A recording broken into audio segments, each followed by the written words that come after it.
The stars had always seemed peaceful to those who looked up from Earth.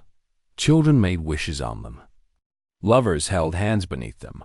Scientists studied them with wonder and hope. But the stars held secrets that most humans would never know. Dark secrets, dangerous secrets. And on this cold November night, those secrets were about to come home. Commander Jake Morrison stood in a room that did not exist on any map. It was buried 200 meters beneath the Nevada desert, protected by walls of reinforced steel and concrete, thick enough to survive a nuclear blast. The room was filled with screens and computers, and people who had sworn oaths that bound them to silence. Until death. Jake was 43 years old. His hair had turned gray early, not from age but from stress. His eyes were calm and steady. The eyes of a man who had seen things that would drive others mad. He had spent 20 years in this facility, watching and waiting for a moment he hoped would never come. But it had come. Tonight it had finally come. "Sir, we have confirmation," said Lieutenant Katie Wells from her station. She was young, maybe 28, with short brown hair and quick hands that moved across her keyboard like a pianist playing a concert.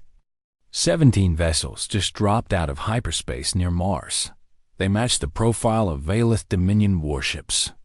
Jake walked slowly to the main screen. It showed a view of space captured by satellites that the public did not know existed. 17 shapes hung against the blackness, each one larger than an aircraft carrier, each one carrying weapons that could turn cities to glass. "How long until they reach Earth?" Jake asked. "At their current speed, 14 hours. Jake nodded. 14 hours. That was more time than he had expected. The Valith were not in a hurry. They thought they were coming to collect livestock, not to fight a war.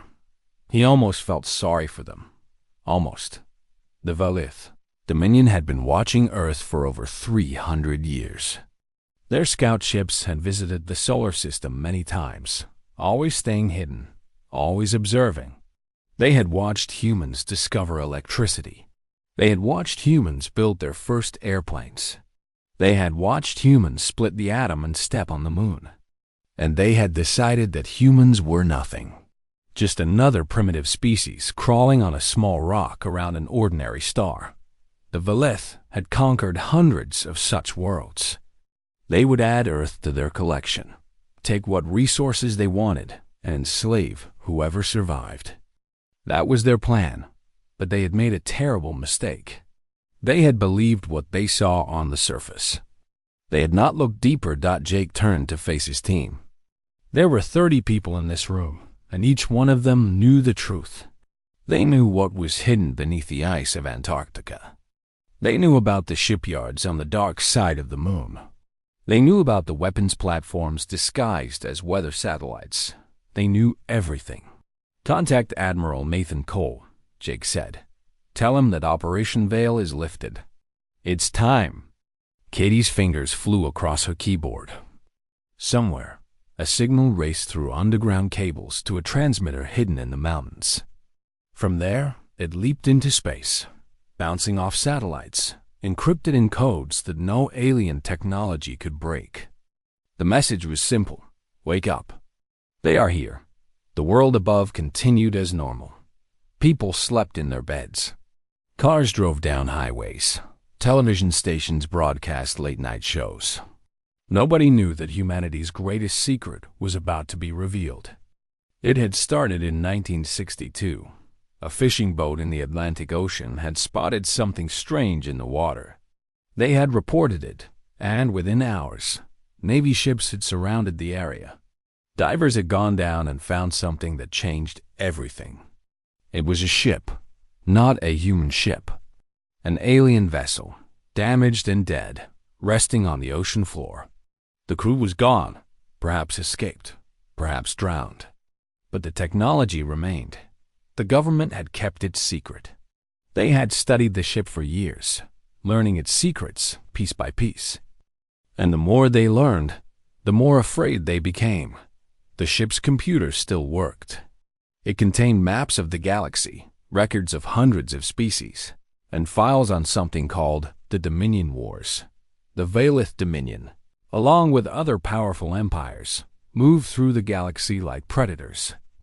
They found young species that had not yet learned to defend themselves, and they conquered them. They took their worlds, their resources, their freedom. Earth was on their list. It had always been on their list. The only question was when they would come. So humanity had prepared. In secret, in silence, in the shadows beneath the world, humanity had built its defenses. They had used the alien technology to create engines that could cross solar systems in hours. They had built weapons that could cut through any armor.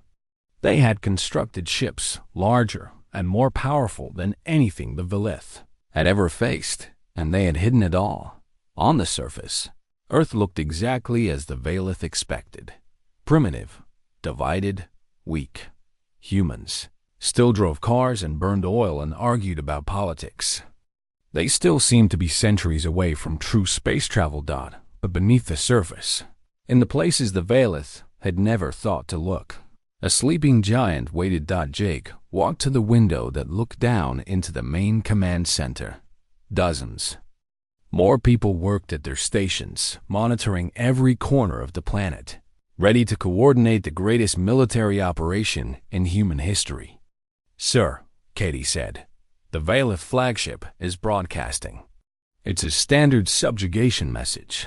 Surrender or face extinction." Jake almost laughed. Surrender.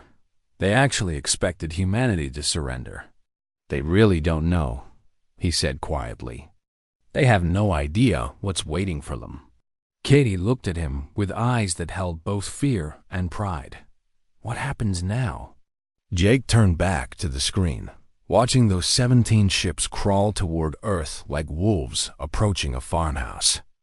But this farmhouse had teeth. This farmhouse had been waiting for them for 60 years. "Now," Jake said, "we show them what we really are. Now, we teach them that Earth was never their prey.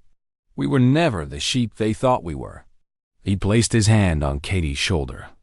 "Contact every hidden base on the planet. Contact the lunar shipyards. Contact the fleet in Antarctica. Tell them all the same thing." "What message, sir?" Jake smiled. It was not a kind smile. It was the smile of a species that had survived ice ages and plagues and wars. It was the smile of a species that had learned to hide its strength until the perfect moment. "Tell them the hunt begins. Tell them the wolves are awake." Across the planet, in frozen wastelands, in deep ocean trenches and mountain bunkers, lights began to flicker on. Engines that had been silent for decades began to hum. Soldiers who had trained their entire lives for this moment received their orders. The Valith were coming to conquer Earth. They had no idea that Earth had been waiting for them. The ice of Antarctica had kept secrets for millions of years. It had buried ancient forests in frozen seas and the bones of creatures that walked the earth before humans existed. But the greatest secret it held was only 60 years old, and it was about to wake up. Admiral Nathan Cole stood on the bridge of the Defiance, feeling the vibration of engines coming to life beneath his feet. He was 61 years old, a man who had given his entire life to a mission most people would never know about. He had joined the Navy at 18, shown unusual talent, and been recruited into the program at 25. Since then, he had not seen his family for more than a few weeks each year. He had missed birthdays and holidays and the simple joys of ordinary life, but he had done it for this moment. He had done it for humanity. The Defiance was 2 kilometers long, a massive vessel of dark metal and glowing blue lights. It did not look like anything humans had built before.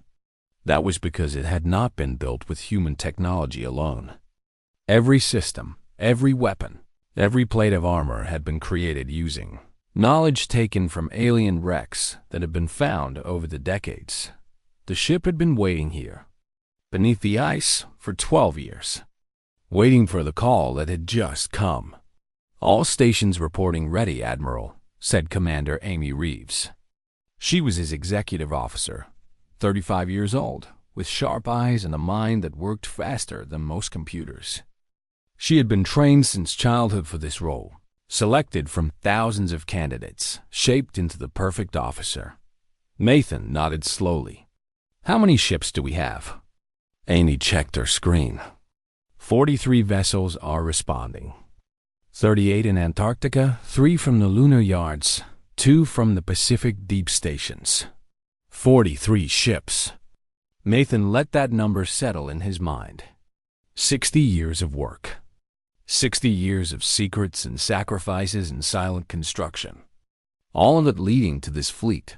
And the Violet? He asked. 17 ships, still on course for Earth. They will arrive in 13 hours. Nathan smiled slightly. The Violet had brought 17 ships because they thought Earth was defenseless. They thought they were coming to harvest a primitive world. They had no idea that humanity had been watching them, learning from them, preparing for them. "Take us up," Nathan commanded. "It's time for the veil to fall." The Defiance began to rise. Its engines glowed brighter, pushing against gravity with power that should have been impossible. Above the ship, the ice began to crack and shift. Great pieces broke away and fell into the dark water below Dot. Then the ship broke through Dot. It rose into the Antarctic sky like a mountain taking flight. The ice shattered around it, falling in massive chunks that sent waves crashing across the frozen sea. The ship kept rising, climbing through clouds and atmosphere, leaving Earth behind.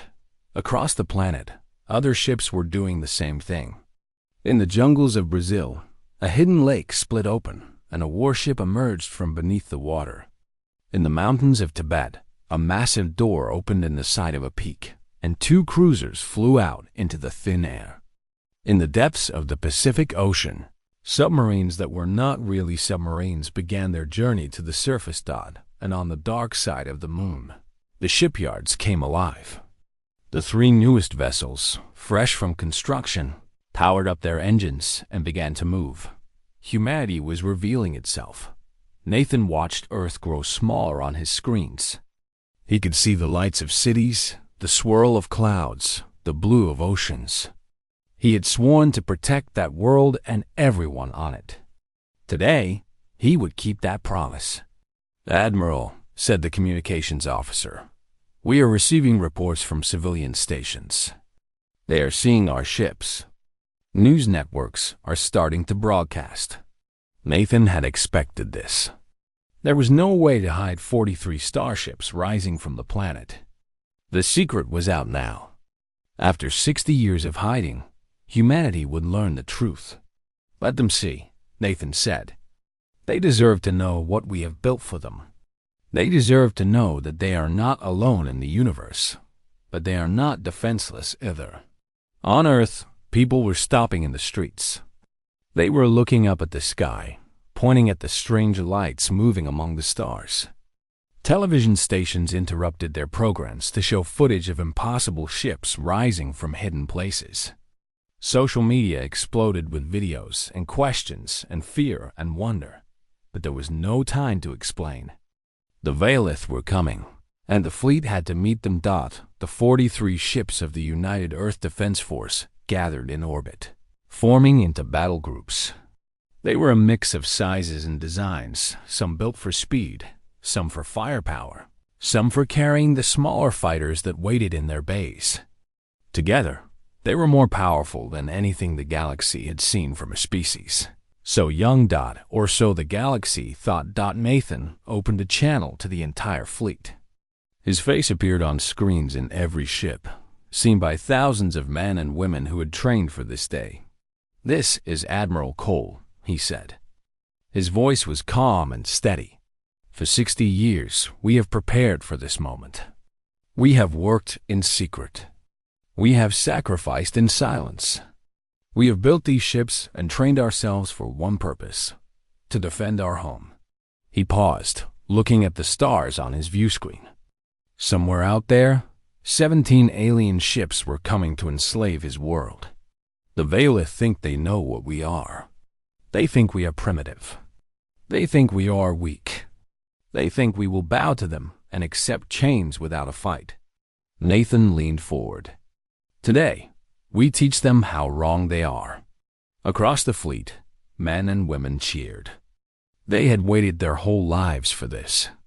They had kept the secret, borne the burden, and now they would finally show the universe what humanity could do. All ships, Nathan commanded, set course for Mars. We meet the enemy there. We stop them before they ever reach Earth. The fleet began to move. Engines flared blue and white, pushing the ships forward at speeds that should have been impossible. They crossed the distance that had taken human astronauts months in just minutes. Amy stood beside Nathan, watching the stars blur past. "Do you think we can win?" she asked quietly. Nathan thought about the question. He thought about all the training, all the planning, all the sacrifices. He thought about the people on Earth who were just learning they were not alone. He thought about his daughter, who was probably watching the news right now, learning that her father had been lying to her for her entire life.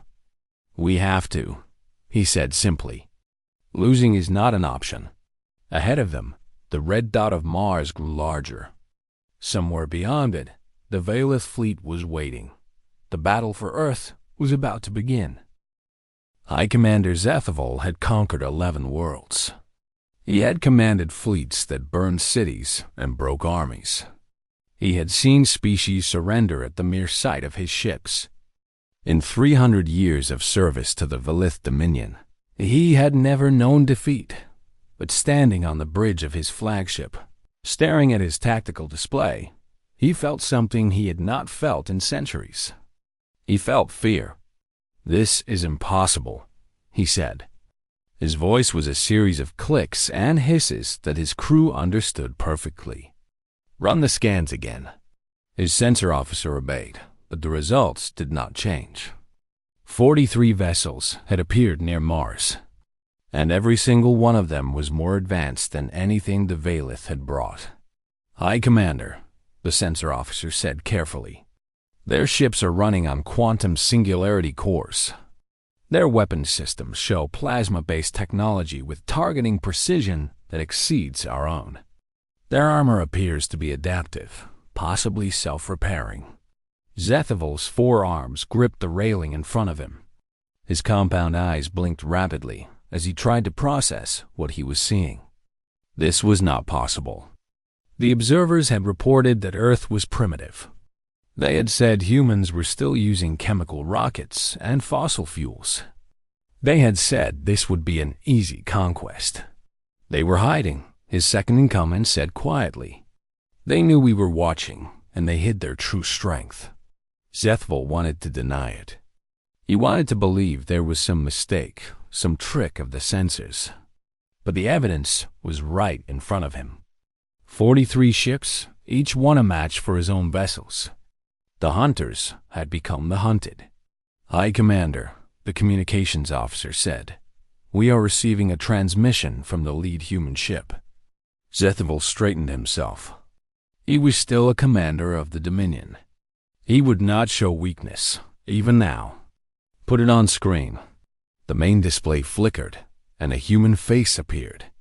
It was an older male, with gray hair and eyes that held no fear.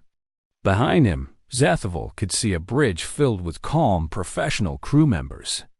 "This is Admiral Nathan Cole of the United Earth Defense Force," the human said. His voice was translated by the ship's computers, but the tone came through clearly. It was the voice of a predator, not prey. "You came to our world expecting sheep. You found wolves who learned to build starships." Zethival felt his crew shifting nervously around him. They had heard subjugated species beg and plead and bargain. They had never heard one speak with such confidence. "You have one chance to withdraw from our system," the human continued. "Take your ships and leave. Tell your Dominion that Earth is not available for conquest. Do this, and you will live. Refuse, and we will destroy you." The transmission ended. Silence hung over the bridge.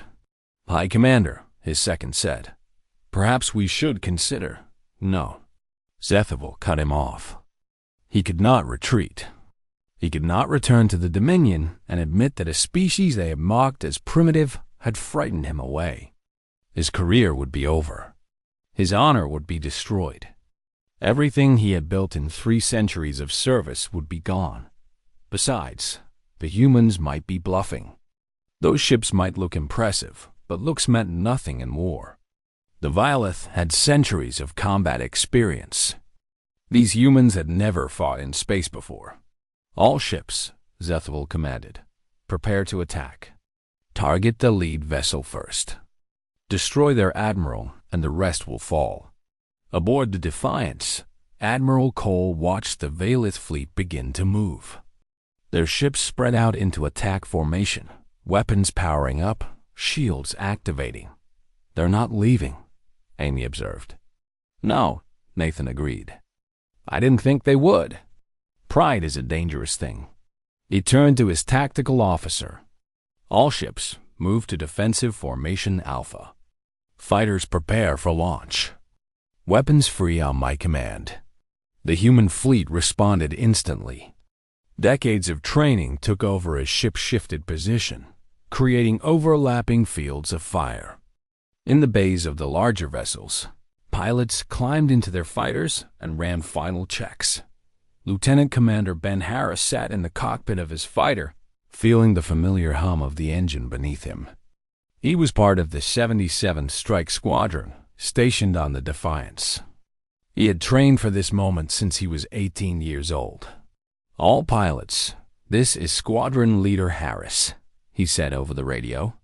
Remember your training. Stick with your wingman. Trust your equipment. Today we make history. A chorus of responses came back. 36 pilots, all ready to fly into the first space battle humanity had ever fought. The Violeth fired first. 17 ships released a wave of plasma bolts that crossed the space between the fleets in seconds. The void between Mars and the human fleet lit up with purple fire.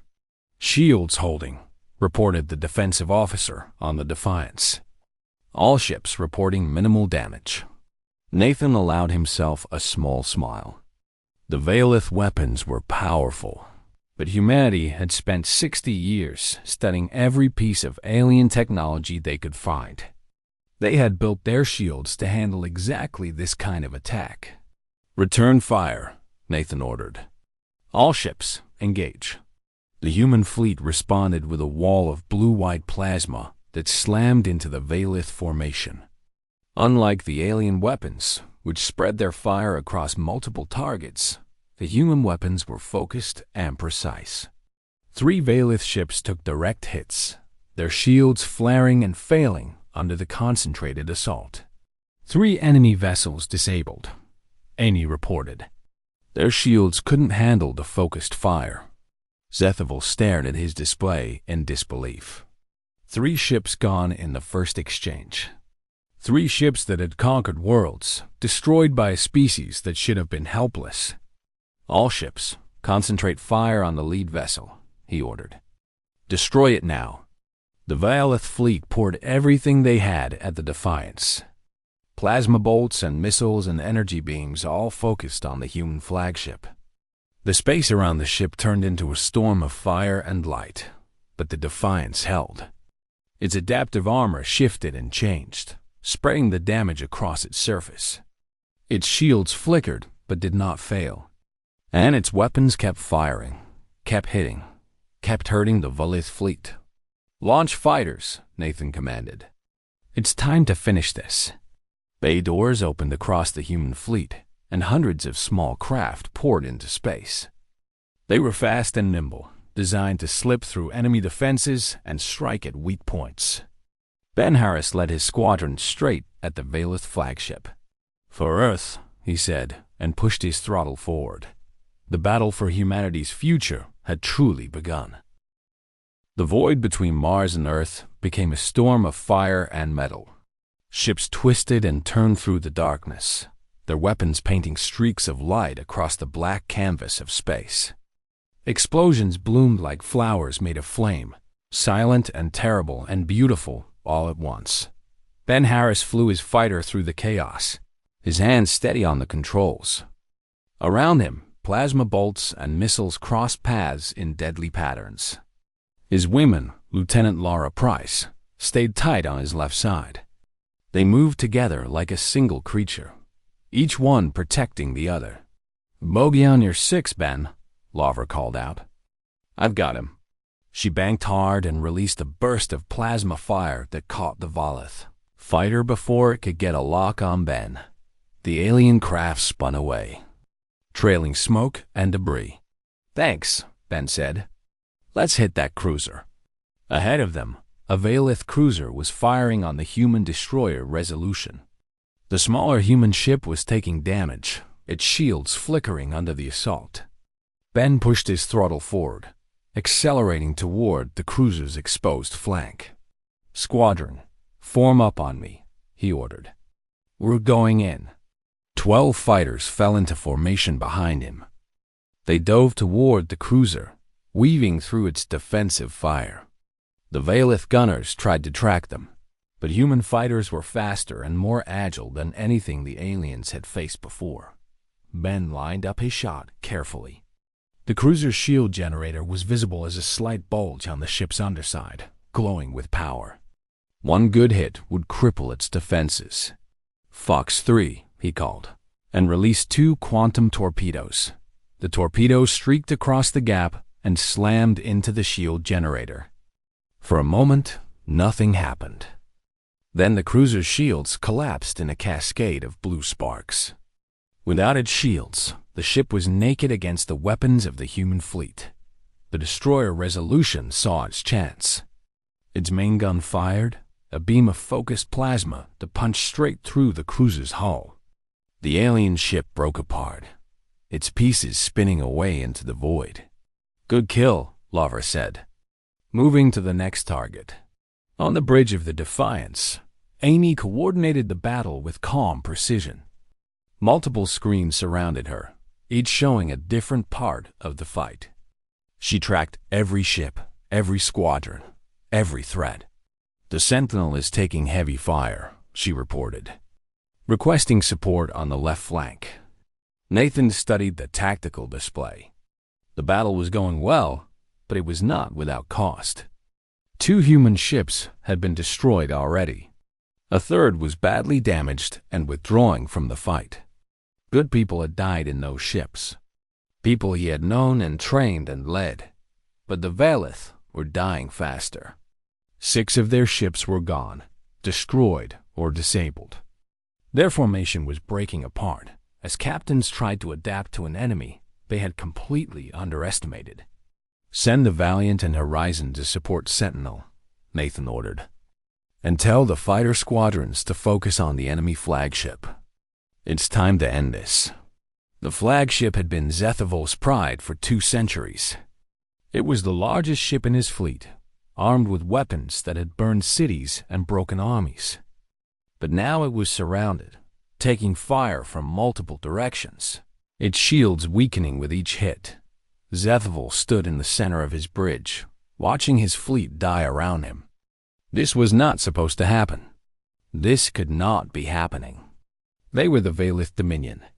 They did not lose to primitive species, but they were losing. They were dying, and there was nothing he could do to stop it. "High Commander," his second said urgently, "we must retreat. If we stay, we will all die." Zethavol wanted to argue. He wanted to find some way to turn the battle around. But the evidence was undeniable. His fleet was being torn apart by an enemy that was better prepared, better equipped, and fighting with the desperate strength of a species defending its home. "All ships," he said heavily, "prepare for emergency jump to hyperspace. We are withdrawing." But not all ships received the order in time. Some were too damaged to jump. Some were too closely engaged with human vessels to break away. As Zethavol watched, 2 more of his cruisers exploded under concentrated fire. The flagship's engines began to power up for the hyperspace jump.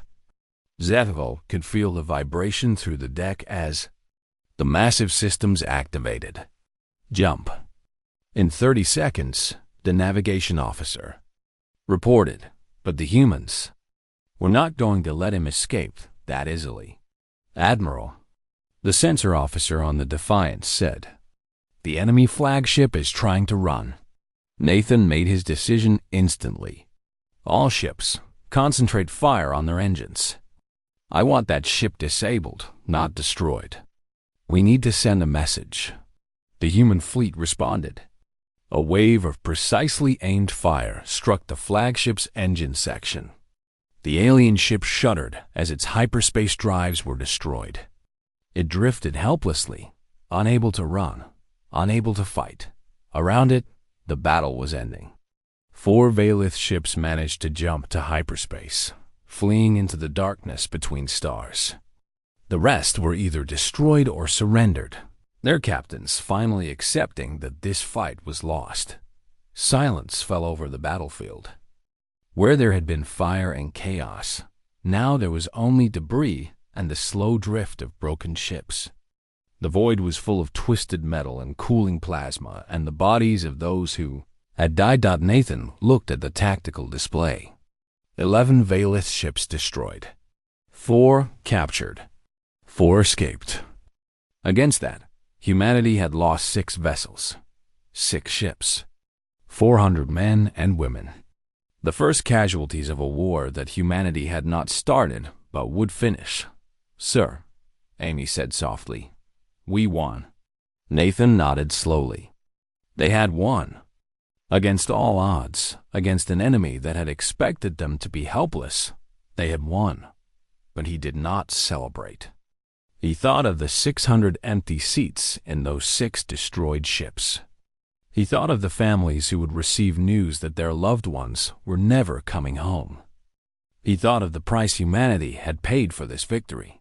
Order the fleet to secure all surviving enemy vessels, he said. I want prisoners treated well. And get me a channel to the Valith flagship. The flagship floated helplessly in space, its weapons silent, its shields gone, its engines destroyed. Inside, Zethavel waited for death.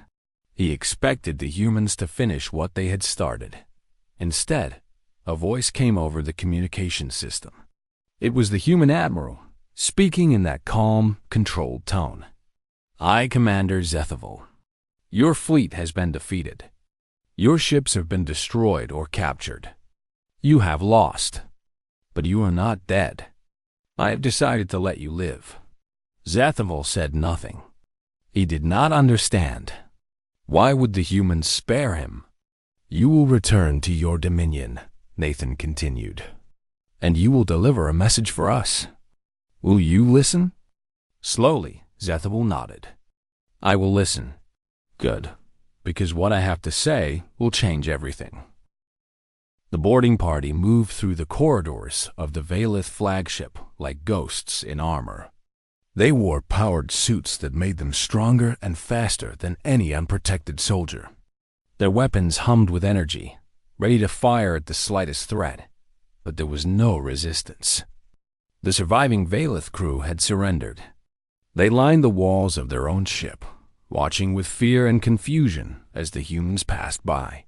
Admiral Nathan Cole walked at the center of the group, protected by soldiers, but refusing to hide behind them. He had spent his life preparing for this moment, and he would face it with dignity. They found High Commander Zethavel on the bridge.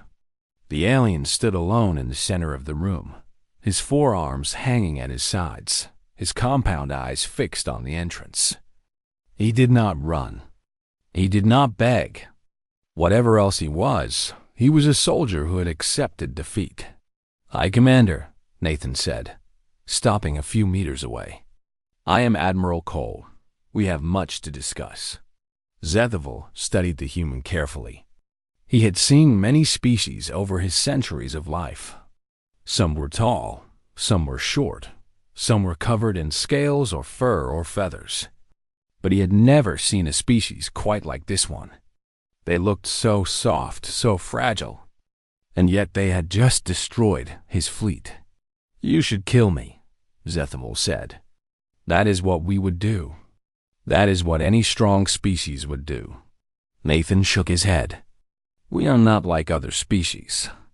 We do not kill those who have already lost. There is no honor in that. Honor. Zethivol made a sound that might have been a laugh. Your kind speaks of honor while hiding your strength for decades. You pretended to be weak. You deceived us. Yes, Nathan admitted. We did. Because we knew what you would do if you thought we were a threat. You would have come sooner with more ships while we were still building our defenses. So we hid. We waited. We let you think exactly what you wanted to think. Zethivol was silent for a long moment. Then he asked the question that had been burning in his mind since the battle began. How? How did you build all of this without us seeing? Our observers watched your world for 300 years. Nathan smiled slightly. Your observers watched our surface. They saw our cities and our cars and our airplanes. They saw exactly what we wanted them to see. But they never looked beneath the ice. They never looked inside the mountains. They never looked at the dark side of our moon. He stepped closer to the alien commander. We found one of your ships 60 years ago. A wreck in our ocean. From it, we learned that the galaxy was dangerous. We learned about the Dominion. We learned that we were marked for conquest. So we prepared. Zethivol's mandibles clicked softly. 60 years. You built a fleet capable of defeating the Dominion in 60 years. Humans are very good at two things, Nathan said. We are good at adapting. And we are very, very good at war. He gestured to his soldiers. Release him. Give them back their ship. Zethivol's eyes widened. You are letting me go? I told you that you would deliver a message. I meant it. Nathan turned and walked toward the exit, then stopped and looked back. Tell your Dominion what happened here. Tell them every detail. Tell them about our ships and our weapons and our soldiers. And then? Nathan's expression hardened. It was the face of a species that had survived ice ages and plagues and mass extinctions. It was the face of a species that had climbed from caves to starships in the blink of a cosmic eye. It was the face of a species that had learned to hide its claws until the perfect moment to strike. Tell them that Earth was never young. We were never primitive. We chose to look weak because it served our purpose. But now the mask is off. Now the galaxy will see us as we truly are. He paused, letting his words sink in. Tell him that we do not seek war. We have no desire to conquer or enslave. But if anyone threatens our world again, we will respond with everything we have. We will not hide anymore. We will not pretend to be prey. We are humanity, and we are nobody's victim. Nathan left the bridge without looking back. His soldiers followed, and soon the humans were gone, returning to their own ships and leaving the broken flagship behind. Zethivol stood alone for a long time, thinking about what had happened. He had come to Earth expecting an easy conquest. He had found something else entirely. He had found a species that had fooled the entire galaxy, that had built an impossible fleet in secret, that had defeated the mighty Valith Dominion in a single battle, and now they were letting him go. Not out of weakness, but out of strength. They could have killed him. They could have taken him prisoner. Instead, they were sending him home to spread the word. It was brilliant. It was terrifying. It was exactly what he would expect from a species of wolves pretending to be sheep. Slowly, Zethivol turned to his surviving crew. Begin repairs. We returned to the Dominion. 3 days later, the crippled flagship limped out of the solar system and jumped to hyperspace. It carried 400 surviving Valith and a message that would shake the galaxy to its core. On Earth, life was changing. The secret was out.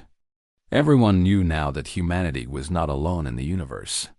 They knew about the hidden fleet, the alien technology, the decades of preparation. Some were angry that they had been lied to. Some were afraid of what would come next.